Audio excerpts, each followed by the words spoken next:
Hoy vamos a meternos de lleno en una de las cuestiones más complejas de la geopolítica mundial. ¿Qué países son realmente los más poderosos de Oriente Medio? A ver, que Oriente Medio es una de las regiones más estratégicas del planeta, de eso no hay duda. Es como un gran tablero global donde se cruzan recursos energéticos vitales, rutas comerciales clave y, como no, tensiones y conflictos que acaban repercutiendo en todo el mundo. Pero, si vamos más allá de los titulares del día a día, la pregunta es, ¿quién manda de verdad en la región? ¿Quién mueve los hilos y define el equilibrio de fuerzas? Pues esa es justo la pregunta que vamos a responder. Y para hacerlo, lo primero es tener claro de qué hablamos cuando hablamos de poder. Porque, y esto es fundamental, no se trata solo de tener el ejército más grande. El poder real es un cóctel, una combinación de músculo económico, de influencia estratégica sobre los vecinos y de una diplomacia que sea capaz de proyectar todo eso a nivel mundial. Venga, pues vamos al lío. Empezamos el ranking con la quinta posición, donde nos encontramos a Israel. El caso de Israel es único. Combina un sector tecnológico de vanguardia, la famosa Silicon Wadi, que nutre directamente a su ejército, uno de los más modernos y efectivos del mundo. Y a todo esto hay que sumarle su capacidad nuclear no declarada, un factor disuasorio con un peso inmenso en la región. Esto lo resume perfectamente. Es un país pequeño en el mapa, sí, pero con un poderío militar y tecnológico que lo convierte en un actor absolutamente fundamental, con una capacidad de proyección formidable. Seguimos subiendo en la lista. En el número 4 tenemos a Turquía.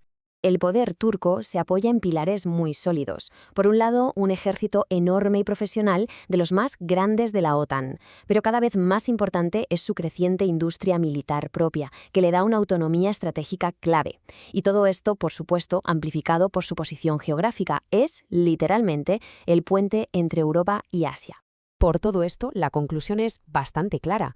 Turquía ya no es solo una potencia regional, es un actor cada vez más asertivo e influyente en el tablero mundial, capaz de mediar en conflictos y de defender sus intereses con muchísima determinación.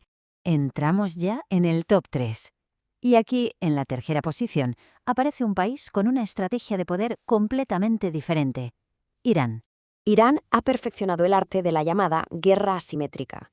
O sea, en lugar de un choque frontal, proyecta su poder a través de una red muy extensa de aliados y grupos afines, los famosos proxies, por todo Oriente Medio. Desde el Líbano a Yemen, pasando por Siria o Irak, su influencia es profundísima y le permite intervenir en muchos conflictos a la vez. Así que su modelo se podría resumir así: un poder basado en la resistencia y, sobre todo, en una expansión de influencia indirecta que es muy efectiva y que desafía constantemente el equilibrio tradicional de la región. Nos acercamos a la cima. El segundo país más poderoso de Oriente Medio y una potencia de peso global es Arabia Saudí. El poder saudí tiene una fuente muy clara: el petróleo. Ser uno de los mayores productores del mundo le da una riqueza inmensa y una palanca de influencia global a través de su política energética. Y claro, esos ingresos financian una modernización militar masiva comprando el armamento más avanzado del mercado. El caso de Arabia Saudí es el ejemplo perfecto de poder económico que se convierte, de forma directa y contundente, en poder político y militar. Su capacidad para influir en los mercados de la energía le da un asiento en las mesas donde se toman las decisiones más importantes del mundo.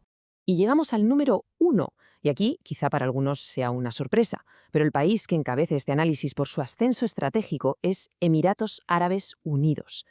Es que la transformación de Emiratos en las últimas décadas ha sido espectacular.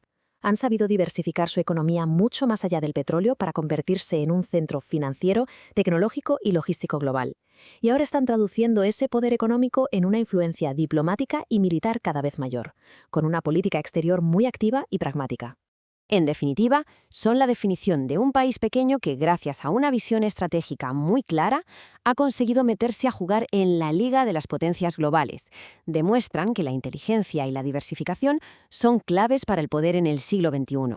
Por supuesto, este análisis no estaría completo sin mencionar a otros actores importantes. Qatar, por ejemplo, que ejerce una influencia enorme con sus reservas de gas y su poder financiero.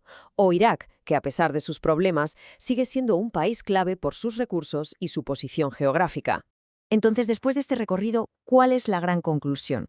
Pues la idea clave con la que debemos quedarnos es que el poder en Oriente Medio no depende solo del tamaño de un país o de su ejército.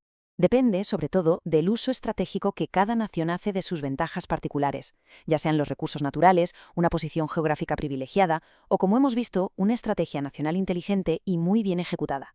Y precisamente porque este equilibrio es tan dinámico y está siempre cambiando, la pregunta final se queda en el aire. ¿Quién será la próxima potencia en ascender en esta región del mundo tan compleja y a la vez tan fascinante?